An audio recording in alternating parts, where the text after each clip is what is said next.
Nag-start tong branch na to nung pandemic. So the owners were looking for business opportunities dito sa area. And one of the partners suggested to try Banh Mi Kitchen.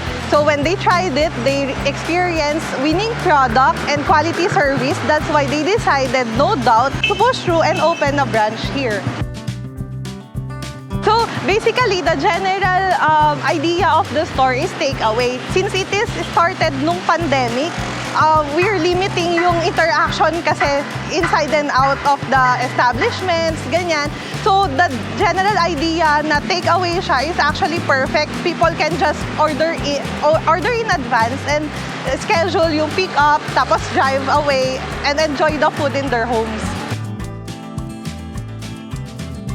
So technically, ang pinagkaiba ng Vietnamese coffee natin is ang normal na coffee, binubrew siya. And then kami sa Banh Mi Kitchen is directly naka-drip siya. So kumbaga, mausisang paraan ng pagsaserve ng coffee. And of course, pagkatapos ng i-drip, mabilis na lang siyang gawin kasi ang components lang niya basically is yung kilala sa Vietnam, which is yung condensed milk. And then yung, of course, yung imported beans natin. Okay, sa Banh Mi Kitchen, meron tayong dalawang category ng coffee na in-offer namin. House blend, kung gusto mo light lang. And then meron din tayong damn strong na ang katumbas naman ay 3 espresso shots.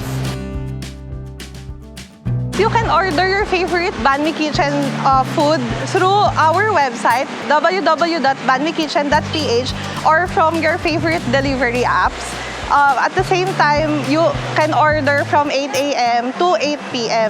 You can follow us at Banh Mi Kitchen on Facebook, Instagram, and TikTok.